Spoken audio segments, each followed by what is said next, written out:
My name's Anne. I got married 6 months ago when I was 26. My husband John is 30 and works in an office. So this story is about when John decided without asking me to let his younger sister, Molly, stay with us in our new house. We spent $45,000 on this house for just the two of us. We'd been planning the house and furniture since we got engaged. When John's stuff arrived, there was so much of it. I was surprised and asked if it would all fit in his space. Then John casually dropped the bomb that Molly was moving in too. I was shocked. Why? I asked. We just got married. But John didn't see the problem. He said Molly's family too, so it's fine. She said she wanted to live in the new house. I objected without any discussion. But John just kept unpacking, ignoring me. Then he suddenly got angry, yelling, "If you don't like it, you can leave. I've already decided Molly's staying, so stop complaining." I wasn't convinced and threatened to call my brother. Scared of my brother's reaction, John changed his mind quickly. "Wait, don't call him. Molly won't stay long. She just needs a place until she finds a job and a house. Can you understand?" I reluctantly agreed. Then I suggested, "Can Molly stay in the guest room?" John hesitated and said, yeah," though he didn't seem sure. I moved Molly's things into the guest room. After a busy day of unpacking, we were almost done. We were having a toast to celebrate when the doorbell rang. It was late, so I wanted to ignore it, but John answered it quickly. I was surprised because I was ready for bed. John called me, "And Molly's here." Irritated, I came back to the living room. "Welcome, Molly. Why are you here so late?" I asked, trying to hide my annoyance. Molly replied, "Can't I come whenever I want? Now show me my room, big bro," she said, and John led her to the guest room. Soon Molly complained, "This isn't it." John said, "It's a bigger room, isn't that better?" She searched for another room, saying, "Upstairs, right? This is my room, big bro." I felt uneasy, and when I went upstairs, Molly was claiming my workroom as hers. I couldn't help but raise my voice. "This is my workroom, so it can't be your room," I insisted. John suggested, "Why not? Let's make this Molly's room," but I kept saying no. Then I pointed to the room next to it, intended to be John's hobby room, but he panicked. "Not that room. I've been looking forward to using it. I chose the wallpaper and everything." "No way," I replied. The only option left was the featured children's room, currently a guest room. Molly, still unhappy, snapped, "And you're quite insolent, aren't you? Not listening to the head of the household. Quite cheeky for a freeloader who depends on him for meals." I was too tired to argue back, thinking, who's the real freeloader here? As I headed back to the living room, I heard Molly asking, "Hey, big bro, do we have anything to eat?" "I'm hungry." I ignored her and continued celebrating alone in the living room. They were arguing, but I didn't pay much attention until John came over and accused me, saying, "You're always going against me and acting all high and mighty." He grabbed the wine bottle and drank it all, shouting, "If you won't listen to me, then leave. I'm the head of this household, don't underestimate me." Then he left with Molly. Despite the late hour, I decided to call my brother and tell him about Molly. He answered right away, sounding angry. I asked if he was mad and interrupted him during an argument with his wife. He'd apologized, but it seemed their relationship was in trouble. Worried, I offered to come over, but he wanted to be alone. I told him about Molly moving in and the issues with John and her. He was concerned about how I was being treated, but I brushed it off, saying I wouldn't be anyone's servant. We then talked about his problems with his wife, and I was shocked to learn she was having an affair with men from a dating site. He found out because she accidentally sent him a message meant for her lover. John had suspected her infidelity for a while, and once he got proof, he took her phone and sent her back to her parents' house. He plans to visit them tomorrow for a discussion. We ended the call acknowledging that both of us were in tough situations and agreed to catch up again soon. While I was finishing up unpacking, I waited for John and Molly to come back home. They returned late, happily tipsy. As I continued organizing, they approached me and Molly came up with an idea. "Let's turn our bedroom into Molly's room. We can each sleep in our own workrooms. What do you think? It's a good idea, right? Just make sure Ollie's room is cleared out by tomorrow," she said. I wanted to clarify something and ask them, how much will Molly contribute to groceries and household supplies each month? And since she doesn't plan on staying forever, how long does she intend to stay? My husband started to panic at my questions. What? You want money from unemployed Molly? I'll cover it with my salary, so there's no issue, right? Molly chimed in. As for how long I'll stay, until I'm satisfied. My mom's cooking is too old-fashioned for me and I don't like. She's always nagging me to do laundry and cleaning at home. But here, I can do whatever I want without spending a dime. It's the best. If you don't like it, Anne, why don't we move out? I retorted, then let's split the household expenses. I'll work to cover my share. Feel free to use your salary for yourself and Molly, I told them. They seemed pleased with this, although I added, you'll need to take care of your own chores. They didn't seem to be listening, so I left a note to make it clear. The next day, I visited my brother's workplace because I was worried about him. He's the president of a construction company, taking over after our father passed away last year. When I got there, he was surprised to see me. He asked what's up, and I explained what happened the night before, asking if he could hire me at his company. He agreed, saying our secretary is leaving due to her husband's relocation. Then he told me about his situation. I was shocked to hear that his wife was pregnant, but it was clear the child wasn't his. The messages on the phone John had taken from his child revealed conversations, photos, and videos with her lover. They showed that the man was trying to avoid responsibility after learning about the pregnancy. When I asked my brother if he planned to divorce his wife, he said, "It's tough on the kids, but divorce seems like the only solution." So I recommended involving a lawyer for a proper discussion. Then I went home. In my room, I couldn't stop thinking about the texts and pictures my brother showed me of his wife's affair. It was hard to shake them off. The sister-in-law I knew was loving and family-oriented, and I admired her for it. But she had betrayed my brother. It felt like losing a close friend, and tears filled my eyes. Despite this, Molly kept knocking on my door, asking for food. But I was too overwhelmed to argue, so I left her be. Then my husband called, even though he should have been at work. I didn't pick up because I knew what he wanted to discuss, and I wasn't in the mood to talk to anyone. Shortly after, I received a text from my brother, asking if I could go with him to see a lawyer the next day. I sent back an OK sticker. I must have dozed off. My husband's yelling woke me up. You didn't even make food for Molly, and you're sleeping? What's up with that? He shouted. I silently handed him a note and pointed to it for him to read. He then said to Molly, let's let her rest today. She seems off. We can talk to her tomorrow once she's feeling better. I'm not sick. I'm just tired of you guys arguing, I mumbled before falling back asleep. The next morning, without waking my husband, I went to my brother's place. He hadn't slept at all, and his eyes were red.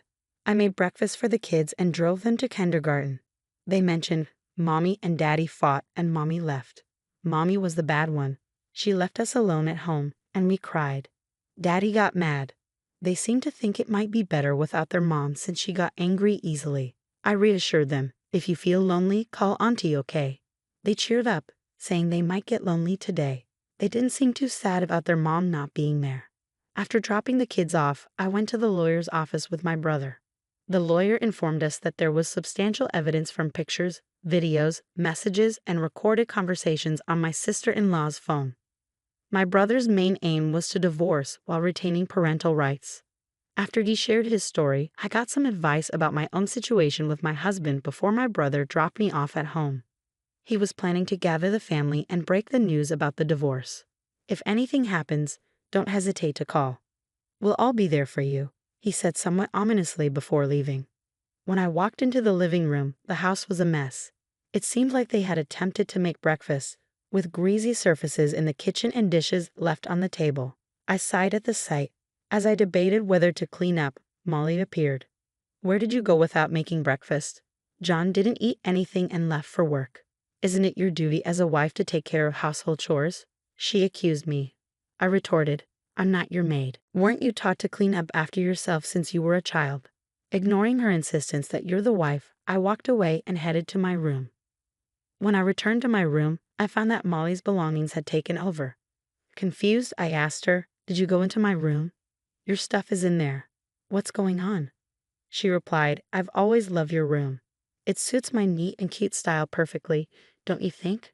I moved your things into the guest room. Furious, I hurried to the guest room. My computer and belongings were scattered haphazardly. I felt a surge of anger. It was too much to bear. I felt an intense desire for revenge. I'll never forgive her, I vowed. I decided to wait for my husband John to come home, show him the mess, and ask, "Do you still want to live here with Molly?" I prepared myself for any possible outcome. John arrived home earlier than usual, seemingly after a call from Molly. I heard his heavy footsteps approaching the guest room. As I watched him head straight for the guest room, I was sure he already knew about Molly taking over my room and wouldn't support me. When he opened the door and entered looking furious, Molly was right beside him, wearing a smug smile. "You went against Molly. You're the one at fault here, neglecting to make breakfast. Aren't you my wife? Shouldn't you take care of me? Molly is your sister-in-law. You should look after her and tolerate her." I thought bitterly, so this was how it was going to be. In that moment, any love I had for my husband vanished. He didn't defend me, didn't acknowledge Molly's wrongdoing, or suggest she leave or help with chores, or giving my room back. I told him, "If you're letting Molly stay, I'll invite my brother over. He's never seen our house. Maybe I should call him now." Despite his usual fear of my brother around Molly, John acted boldly. "Are you sure about that? If you bring him here, I'll kick you out," he threatened confidently. I stood my ground. "Go ahead, try to kick me out. I'll call my mother, brother, and his wife, and let them see the house," I declared. Expecting me to beg or cry at his threat, John snapped back, "Don't you dare call your family. If you're not happy, then leave." Molly joined in, asserting, "This is our home with John. You have no right to bring anyone here. Even if they come, we'll just show them the door." Ignoring their warnings, I grabbed my phone and stated, "I'm calling my brother." Turning to John and Molly, I suggested, "Maybe it's best if we all live separately. We can have our own space and enjoy ourselves without any worries." Molly seemed thrilled at the idea of me leaving, with John agreeing. "That does sound like fun. Perhaps it's time for a divorce." Frustrated, I decided to call my family over. Despite John and Molly's excitement about me leaving, I warned, "You'll regret this decision. I'm calling my family now." I dialed my brother and urged my family to come over as soon as possible. My brother's response was swift and reassuring. "We've been expecting your call. We're already on our way." His foresight touched me deeply. Within about 30 minutes, my family arrived. Molly, who had threatened to kick them out earlier, turned pale at the sight of my brother. "Molly, I thought you were going to show my family the door," I remarked. She could only shake her head in response. Seeing her and John's fear after facing my imposing brother was quite satisfying. Both my brothers have been practicing judo since childhood, and their presence is quite intimidating. Standing over 6 feet tall with a buzz cut, my elder brother used to compete nationally until a knee injury in college. Now, he coaches at a local boys' club. My younger brother is just as formidable, also practicing judo and resembling his older sibling closely. Despite being quite memorable, Molly seemed to have forgotten encountering them at the wedding. "We're getting kicked out by who? Aren't you the ones leaving?" My elder brother laughed, prompting Molly to gather her courage and demand, "My brother is divorcing his useless wife now. Please leave." In response, my younger brother retorted, "You're the ones leaving, right? This is Anne's house, built with her share of our father's inheritance and in her name." Meanwhile, my mother busied herself in the kitchen, tidying up and commenting, "What a mess." She then called out, "Let's not waste time. Get to the point." So my brothers complied, turning to me and instructing, "Another person is coming. Let them in when they arrive," before gesturing for John and Molly to sit down. "We have 2 matters to discuss today. First, we need you to leave," my elder brother told them. When Molly asked if the house belonged to me, John hesitated, saying I was involved in the interior design discussions with the contractors, so I thought it was mine, but maybe not. "But I'm the head of the household, right?" John protested, seemingly under the impression that he owned the house by virtue of being the head of the household, without considering its source of funding. Being the head of the household and being the owner of the house are 2 different things, someone pointed out, leaving John speechless. However, Molly remained defiant, citing residency rights. "I won't leave. I have the right to stay," she declared, glaring at me. "Residency rights don't apply here since you're not paying rent," someone countered, leading John to resist further. "But I'm married to Anne. I can't leave. We can't separate," he insisted. At that moment, the doorbell rang, signaling the arrival of the guests my brothers had mentioned. When I opened the door, my sister-in-law, my elder brother's wife, stood there in tears. Before letting her in, I asked my brother how we should handle their presence. My mother offered to take care of their child upstairs.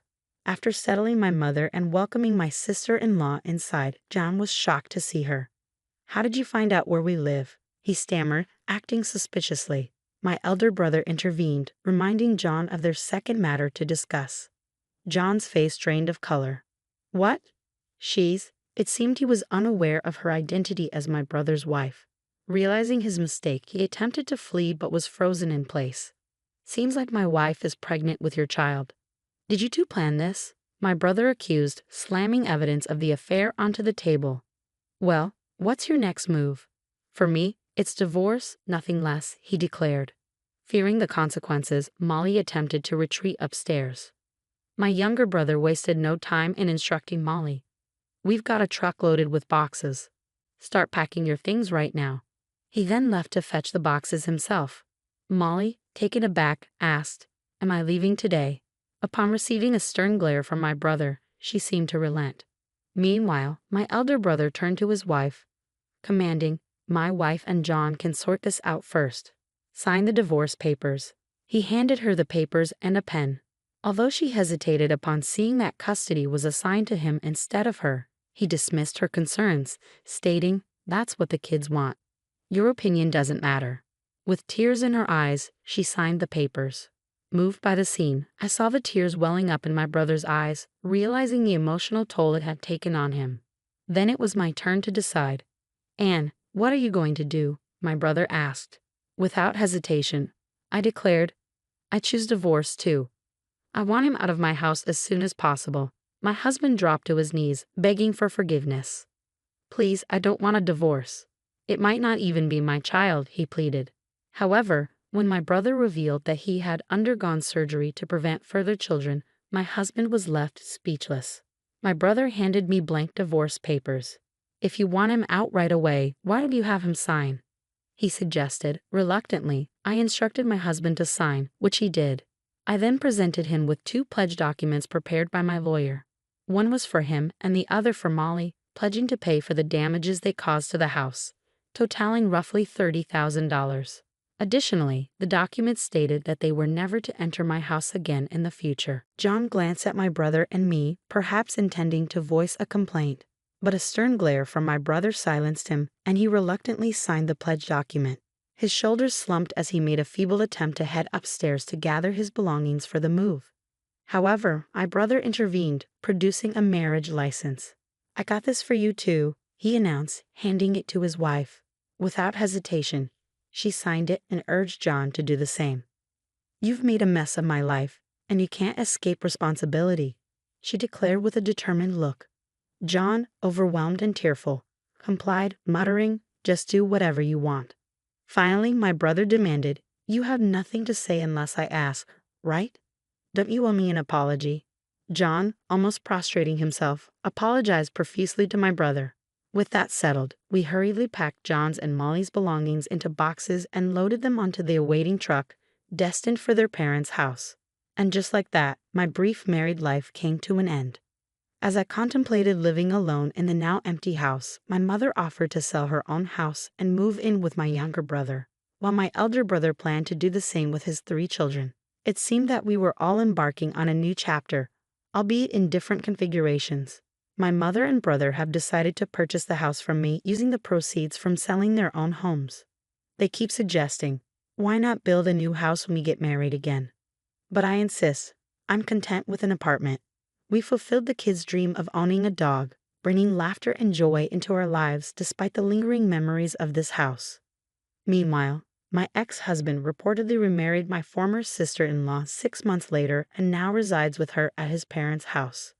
He's working tirelessly to pay for the damages to the house, while Molly is treating her new sister-in-law like a maid, causing her to lose her mental stability. Unable to bear seeing her daughter in such a state, Molly's mother kicked her out of the house. Seeking refuge, Molly turned to my ex-husband for help, only to be met with blame. He coldly remarked, "If you hadn't moved in, we'd still be living in that mansion." Left isolated and without support, Molly found herself alone in her troubles.